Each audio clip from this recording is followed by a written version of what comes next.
Bonjour à tous, c'est encore avec plaisir que je vous retrouve pour cette nouvelle émission de la vie des diocèses, toujours en direct. Aujourd'hui, direction le sud avec l'archidiocèse de Marseille, c'est-à-dire le département des Bouches-du-Rhône. Pour parler de cette église locale, nous accueillons son évêque. Bonjour monseigneur, donc vous êtes Jean-Marc Aveline. Vous êtes donc archevêque de Marseille depuis août 2019, donc c'est la première fois que vous venez sur le plateau de cette émission de la vie des diocèses. Alors tout d'abord, la première question que j'aurais, ce que j'aurais envie de savoir, c'est quel est votre état d'esprit un peu au sortir de cette période particulière, et on est un peu toujours dedans d'une certaine manière. Alors d'abord, dans le département des Bouches-du-Rhône, il y a 2 diocèses. Je ne voudrais pas brimer l'archevêque d'Aix-en-Provence et d'Arles, parce que le département, nous sommes une exception. Il y a 2 diocèses pour un seul département. Et donc moi, c'est Marseille. C'est la toute petite partie du département des Bouches-du-Rhône qui comporte la ville de Marseille et un certain nombre de communes alentours. Alors après le déconfinement, un peu fatigué quand même. Un peu fatigué, je crois. Je vois chez beaucoup de monde, on n'a pas tous vécu la même chose. Nous, à Marseille, on avons été, dans le sud d'ailleurs, plutôt préservés. Ça n'est pas du tout la même chose que ce qui s'est passé en banlieue parisienne ou dans le Grand Est. Mais tout de même, le confinement est éprouvant. Et pour beaucoup de personnes qui sont en difficultés diverses, c'est vraiment très éprouvant. Et même pour ceux qui n'ont pas de difficultés diverses, quand même, cette période étrange fait que nous en sortons un peu sonnés quand même, un peu sonnés. Alors monseigneur, vous faites partie des évêques qui ont intervenu à la CEF qui a eu lieu, donc la conférence des évêques de France. Vous êtes intervenu auprès de vos confrères pour faire une relecture un peu de cette période. Qu'est-ce que vous vouliez leur dire, vous, en particulier, à ce moment-là ? Alors, ce qui m'avait été demandé, c'était d'expliquer la façon dont nous avions essayé d'apporter notre concours du point de vue de la solidarité.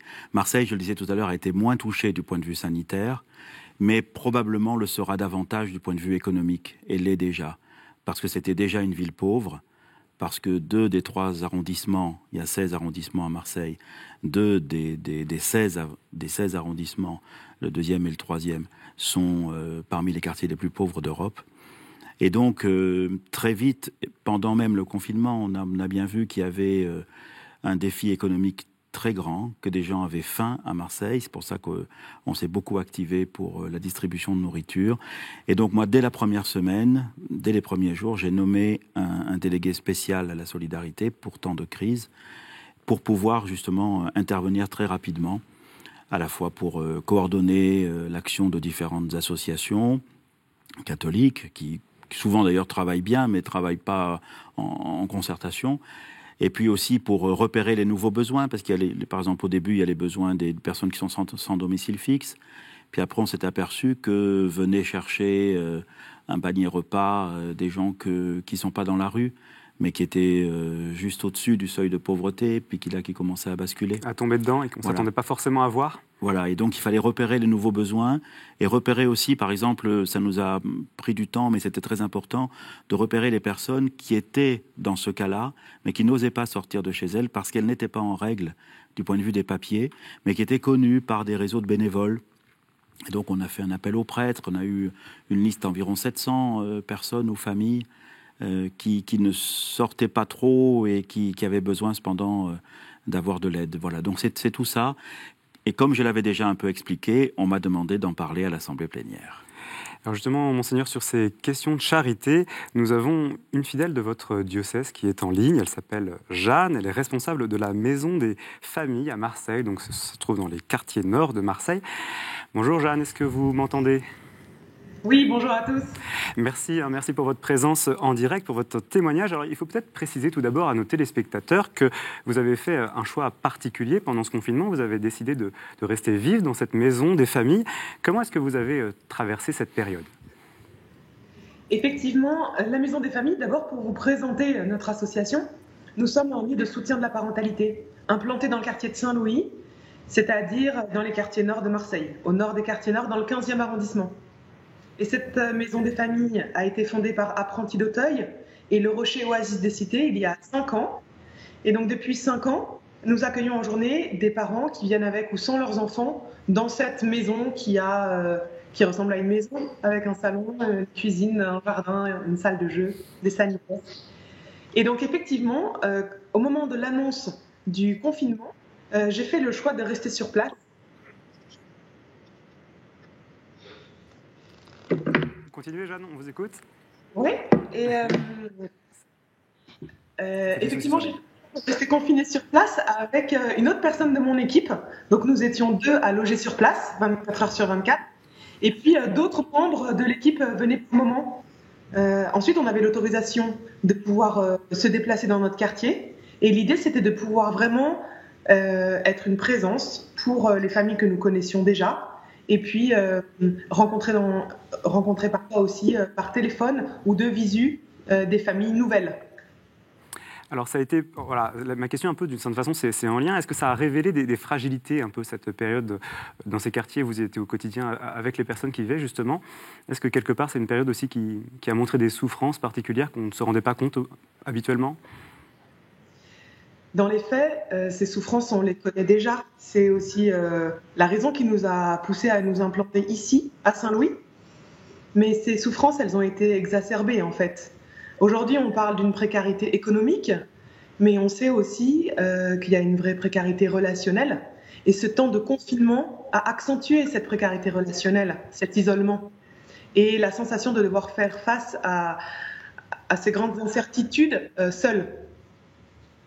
On s'est rendu compte que beaucoup de parents, courageusement, ont vraiment respecté les règles de confinement, parfois très apeurés par le risque de contamination, mais aussi très apeurés par leur situation administrative qui n'était pas tout à fait en règle par rapport au pouvoir public français.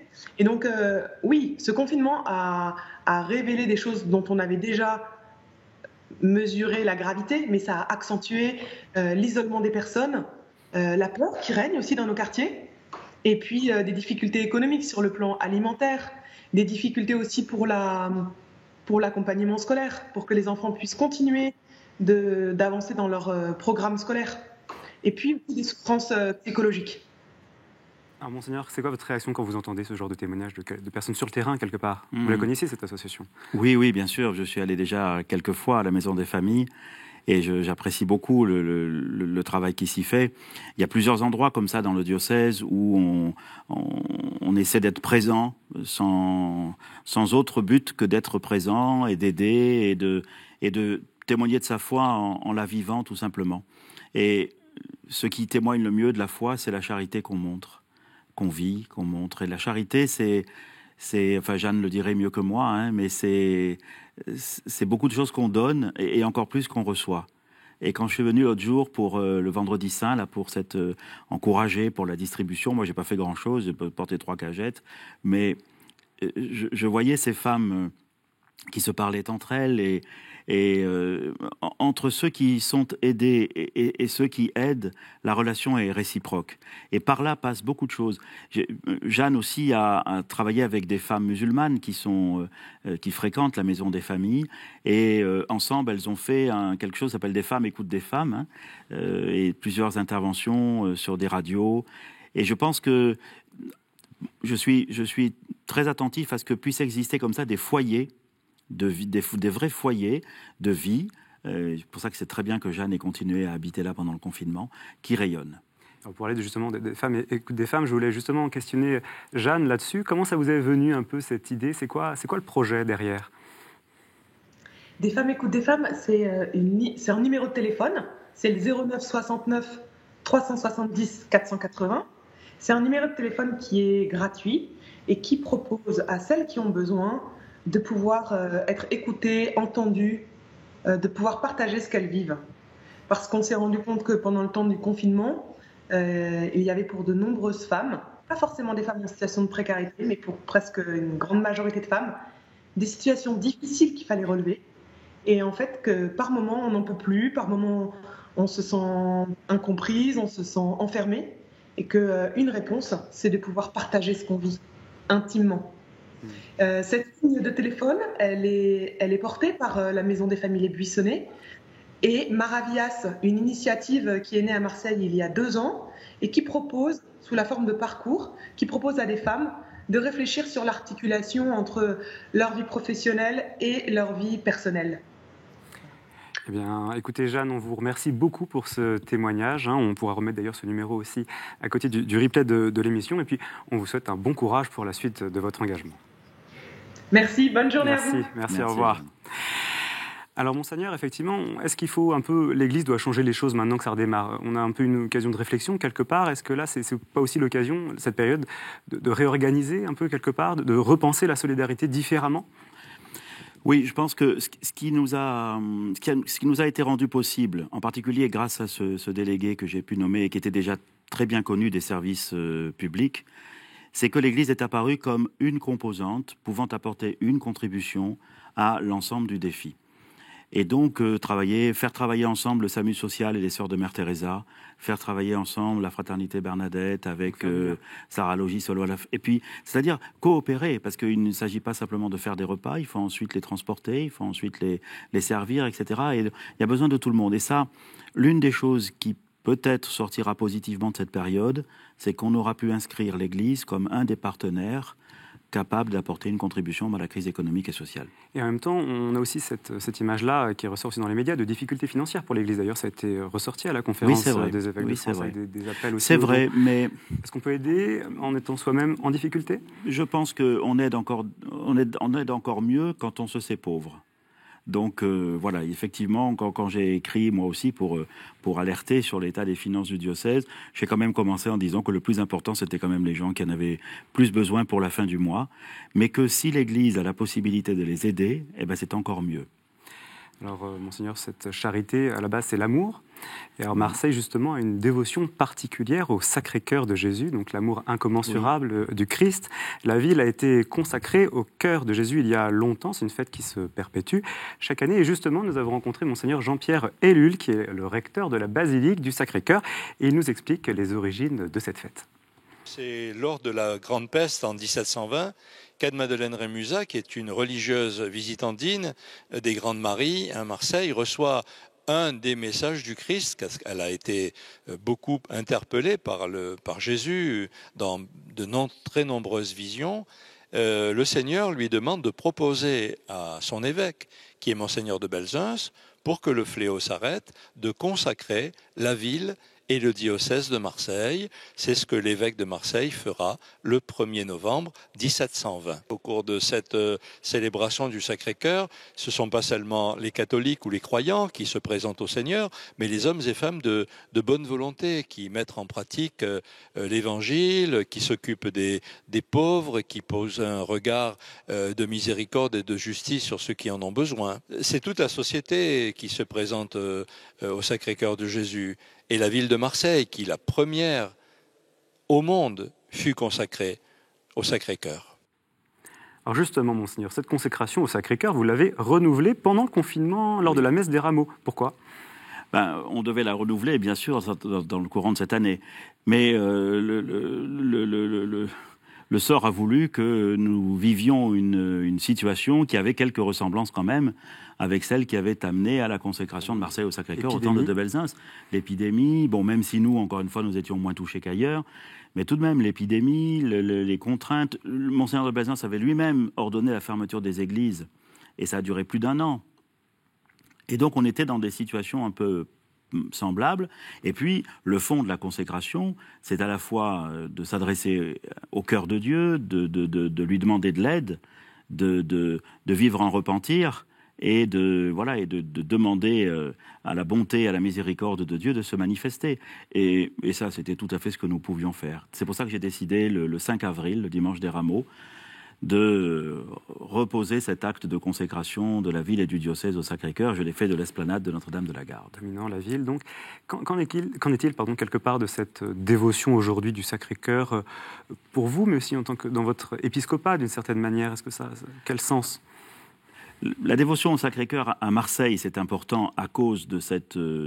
comme le disait Jean-Pierre, on est le premier diocèse au monde à avoir été consacré au Sacré-Cœur. À Marseille, on aime bien les choses que nous faisons les premiers. Vous voyez, c'est comme avoir la coupe de foot, on est à jamais les premiers. Voilà, comme ça, c'est très bien. Mais en dehors de ça, pour moi, c'est quelque chose de très important parce que la spiritualité du Sacré-Cœur, elle est née bien avant la dévotion au Sacré-Cœur. Elle est née de la contemplation des plaies du Christ.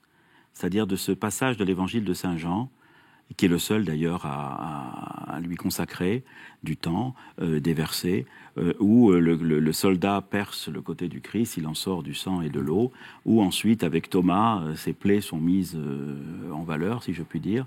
Et très vite dans la jeune Église, la contemplation des plaies du Christ a été ce lieu où s'associait le mystère pascal et la naissance de l'Église. C'est ça qui a été premier. Alors ça s'est développé très vite, mais voilà, sous l'angle des plaies du Christ, il y avait une messe spéciale des plaies du Christ qui était dans les premiers siècles écrite. Et puis après, au Moyen-Âge, c'était plus une dévotion personnelle, avec de grandes figures, dont Gertrude et bien d'autres aussi, jusqu'à ce que ces dévotions personnelles soient encouragées par un message du Christ lui-même, et deviennent un culte public. Qui apparaît donc. Et donc il y a Marguerite Marie, il y a chez nous Anne-Madeleine Rémusat, il y a en Pologne, il y a voilà, et c'est devenu du coup une liturgie du Sacré-Cœur.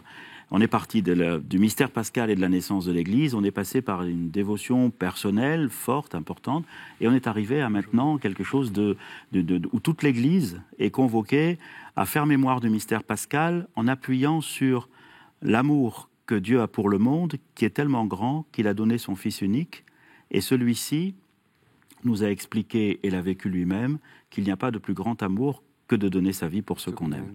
Alors c'est ça qui est le fond de cette dévotion, de cette spiritualité du Sacré-Cœur, qui est aussi riche théologiquement. Alors, Monseigneur, cette fête, aujourd'hui, elle a aussi un aspect politique à Marseille, il faut le dire, parce qu'il y a ce qu'on appelle le vœu des échevins, oui. donc des représentants publics. Quel sens vous le donnez aujourd'hui dans notre société ultra-laïque, pourtant ? Alors, les vœux des échevins, c'est en 1722, puisqu'en 1720, il y a eu le vœu de Belzunce, de Monseigneur de Belzunce, et puis l'épidémie a reculé, puis elle est revenue, c'était la deuxième vague de l'époque, si je puis dire, et du coup, il y a eu un engagement des édiles de la cité, des échevins, et c'est ce vœu-là que nous commémorons chaque fête liturgique du Sacré-Cœur, le matin à 8h à la basilique. Là, évidemment, tous les responsables économiques, civils, militaires, politiques sont présents ou se font représenter. Pour moi, c'est important parce que ça dit l'orientation que peut donner l'Église par sa foi à ce qu'est la politique, c'est-à-dire le service du plus pauvre. Il y a du sens avec le deuxième tour des élections, en l'occurrence. Oui, alors là, oui, d'habitude, on ne le fait pas quand c'est trop proche des élections. Ouais. Mais d'habitude, ce sont des élections surtout présidentielles. Là, le calendrier fait que... Mais nous l'avons maintenu parce que c'est quand même le 300e anniversaire. Ce que nous avons maintenu, c'est de déjeuner à midi avec l'ensemble des représentants. Mais nous l'avons maintenu. Pour moi, oui, il y a un lien très étroit parce que c'est une façon pour l'Église d'exprimer quel est le sens de l'engagement politique au service du bien commun, au service de ceux qui en ont le plus besoin.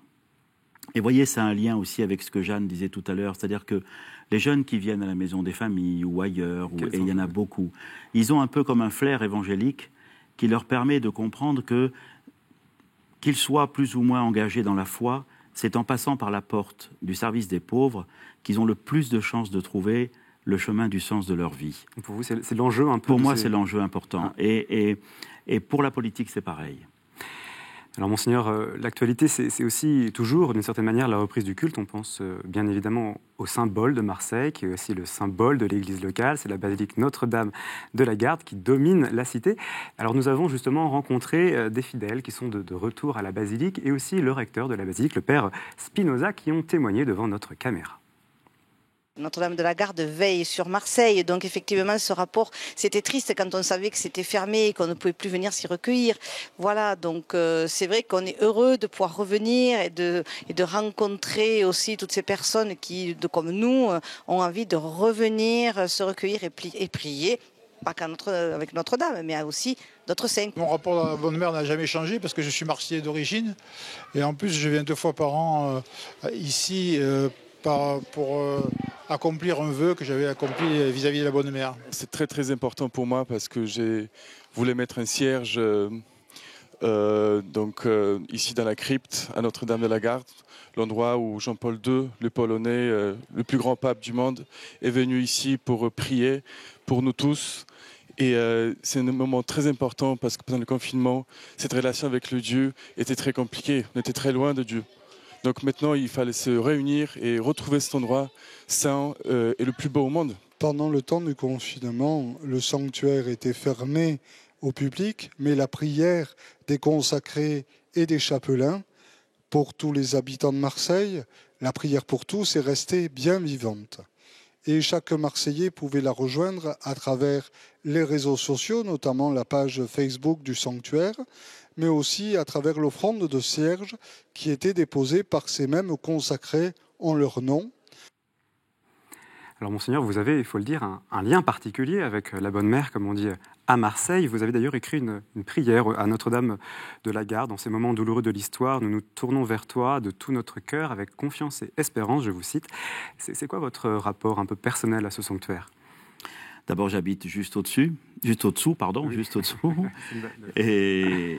Et donc, je savais, avant j'habitais ailleurs à Marseille, bien sûr, je savais que beaucoup de gens y allaient, mais maintenant je le vois de mes fenêtres, et c'est impressionnant le nombre de gens qui montent et qui redescendent. Et je sais aussi, pour écouter les chapelains, combien c'est tout Marseille qui défile, combien toute culture et religion confondues. C'est pas du folklore, il y a Non, c'est pas du folklore. À Marseille, quand il se passe quelque chose d'important dans la vie, dans sa propre vie, on monte à la Bonne Mère. Et moi, c'est comme ça aussi que j'ai fait, comme tout bon Marseillais. Quand il y a eu des moments difficiles dans ma vie, ou des moments heureux, on monte. Et comme ça monte, au bout d'un moment, on ne peut plus parler. Alors du coup, on monte et on intériorise. Et vous avez donc notamment porté des intentions de prière pendant le confinement. Vous êtes un peu associé au sanctuaire. Oui, à cause de ça, j'avais choisi dès le premier jour ou le deuxième jour du confinement d'aller porter un gros cierge à Notre-Dame de la Garde pour que toute la prière des Marseillais symbolisée par ce cierge puisse être présente. Et comme le confinement durait plus longtemps que le cierge, il a fallu en mettre un deuxième au bout d'un certain moment. Oui, bien sûr, on est très liés avec la Vierge de la Garde parce que c'est un phare, parce que la statue elle-même présente le Christ. Donc voilà, on sait que c'est par elle qu'on peut consolider notre amitié avec le Christ. Et puis aussi parce qu'il y a une dimension de consolation, une dimension de fidélité et une dimension aussi de confiance qui peut s'exprimer à travers ce sanctuaire et tout le message qu'on reçoit là-haut. Et je crois que ça, c'est très, très important aujourd'hui. Et vous avez eu aussi cette parole, le premier geste d'un chrétien, c'est l'intercession. Oui, parce que personne n'a choisi de naître à l'époque où il est né, ni dans la famille où il est né, ni dans la culture où il est né. Dans une vie, il y a beaucoup de choses qu'on n'a pas choisies finalement. Et petit à petit, on pose quand même des choix. Et parmi les choix qu'on peut poser quand on est croyant, c'est d'accepter que Dieu nous ait mis là et qu'il ait besoin de nous pour qu'on puisse lui dire, étant là, à cette époque et en ce lieu, voilà ce que je vois, voilà ce que j'aimerais contribuer à changer, voilà ce que j'aimerais te confier. Et ce geste-là, c'est un geste profond de la foi. Et je trouve que toutes ces intentions de prière qui sont données, déposées à Notre-Dame de la Garde sont très importantes. Alors monseigneur, on arrive bientôt au terme de cette émission. Avant de se quitter rapidement, quel est votre, si vous aviez un souhait pour l'Église de Marseille aujourd'hui dans son développement, dans son avenir, ce serait quoi ?